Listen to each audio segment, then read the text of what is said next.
Pernahkah kita bertanya, mengapa presiden tidak bisa membuat undang-undang sendirian? Mengapa Mahkamah Konstitusi dapat membatalkan suatu undang-undang? Dan mengapa lembaga negara itu memiliki tugas yang berbeda-beda? Nah, jawaban dari pertanyaan tersebut dapat kita temukan di Hukum Tata Negara.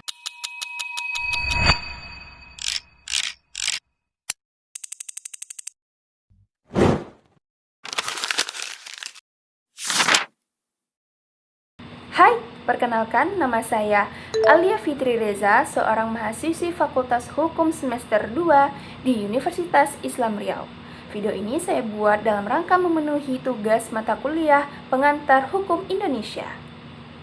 Pada video ini saya akan membahas 5 pokok pembahasan utama, yaitu yang pertama, istilah hukum tata negara, yang kedua, pengertian hukum tata negara, yang ketiga, objek kajian hukum tata negara. Yang keempat, ruang lingkup dan fungsi hukum tata negara.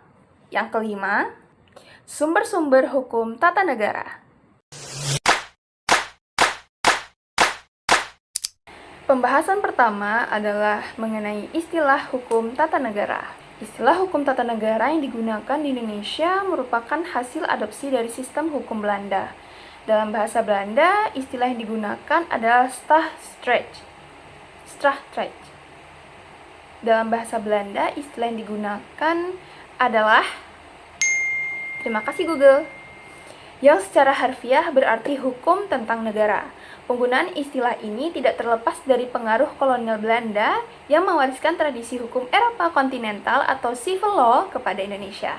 Dalam sistem hukum Belanda, digunakan untuk mengatur organisasi negara, kewenangan lembaga-lembaga negara, serta hubungan antara negara dan warga negara. Di Jerman juga digunakan istilah, namun cakupannya lebih luas karena tidak hanya mengatur organisasi negara, tetapi juga memberikan perhatian besar terhadap perlindungan hak-hak dasar warga dan dijamin oleh konstitusi. Sementara itu, di Perancis dikenal istilah droit constitutionnel atau hukum konstitusi. Istilah ini menitik beratkan pada pengaturan konstitusi dan hubungan antara cabang kekuasaan berdasarkan prinsip pemisahan kekuasaan yang dikemukakan oleh Montesquieu.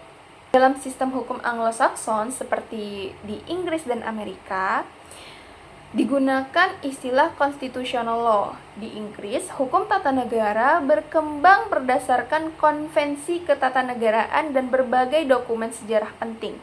Sedangkan di Amerika Serikat, hukum tata negara berkembang melalui penafsiran konstitusi oleh Mahkamah Agung. Adapun di Italia digunakan istilah yang berfokus pada hubungan antara lembaga negara serta perlindungan hak-hak konstitusional warga negara. Meskipun istilah yang digunakan berbeda-beda, pada dasarnya semuanya mengacu pada bidang hukum yang mengatur organisasi negara, pembagian kekuasaan, serta perlindungan hak-hak warga negara dalam sistem ketatanegaraan. Selanjutnya adalah pengertian hukum tata negara. Secara umum, hukum tata negara adalah kumpulan aturan hukum yang mengatur organisasi negara, pembagian kekuasaan, kedudukan lembaga negara, serta hubungan antara negara dan warga negara. Melalui hukum tata negara, setiap lembaga negara memiliki tugas dan kewenangan yang jelas. Misalnya, Presiden menjalankan pemerintahan, DPR menjalankan fungsi legislasi, Mahkamah Agung menjalankan kekuasaan kehakiman. Semua kewenangan tersebut diatur dalam konstitusi sehingga tidak terjadi penyalahgunaan kekuasaan. Di Indonesia, dasar utama hukum tata negara adalah Undang-Undang Dasar Negara Republik Indonesia tahun 1945. Karena itu, hukum tata negara memiliki peran penting dalam menjaga ketatatertiban dan stabilitas kehidupan bernegara. Pembahasan ketiga adalah objek kajian hukum tata negara.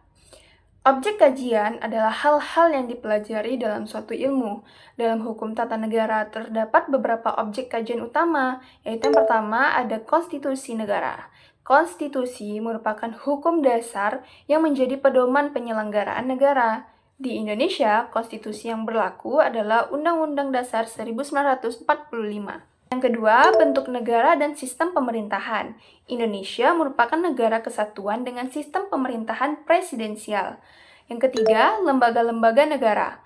Hukum tata negara mempelajari kedudukan, fungsi, dan kewenangan lembaga negara seperti Presiden, DPR, MPR, Mahkamah Agung, dan Mahkamah Konstitusi.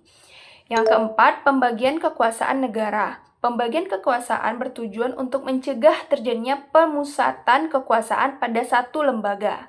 Yang kelima, hak dan kewajiban warga negara. Hukum tata negara juga mengatur hubungan antara negara dan warga negara, termasuk perlindungan hak-hak dasar warga negara. Dengan demikian, objek kajian hukum tata negara sangat luas karena mencakup berbagai aspek penyelenggaraan negara. Selanjutnya, kita membahas ruang lingkup dan fungsi hukum tata negara. Ruang lingkup hukum tata negara mencakup bentuk negara, sistem pemerintahan, lembaga negara, hubungan antara lembaga negara, serta hubungan antara negara dan warga negara. Selain memiliki ruang lingkup yang luas, hukum tata negara juga memiliki beberapa fungsi penting. Yang pertama, sebagai pedoman penyelenggaraan negara. Yang kedua, mengatur pembagian kekuasaan agar tidak terjadi penyalahgunaan wewenang. Yang ketiga, melindungi hak-hak warga negara. Yang keempat, menjaga ketertiban dan stabilitas negara. Yang kelima, mewujudkan negara hukum dan demokrasi.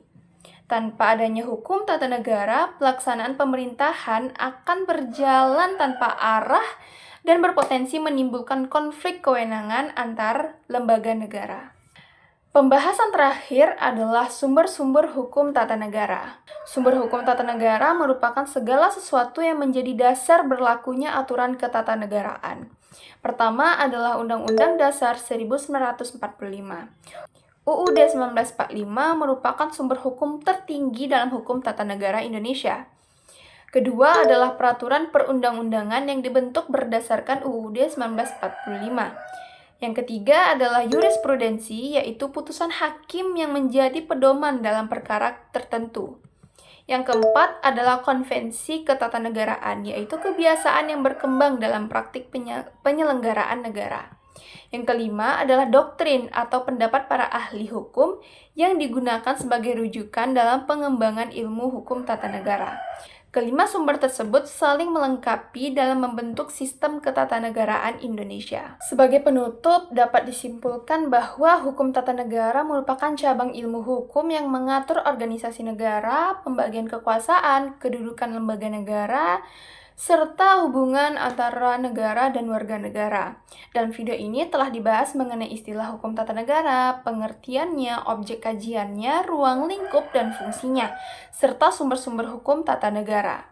Melalui pemahaman terhadap hukum tata negara, kita dapat memahami bagaimana negara dijalankan berdasarkan konstitusi dan prinsip negara hukum. Demikian pemaparan yang dapat saya sampaikan. Terima kasih atas waktunya.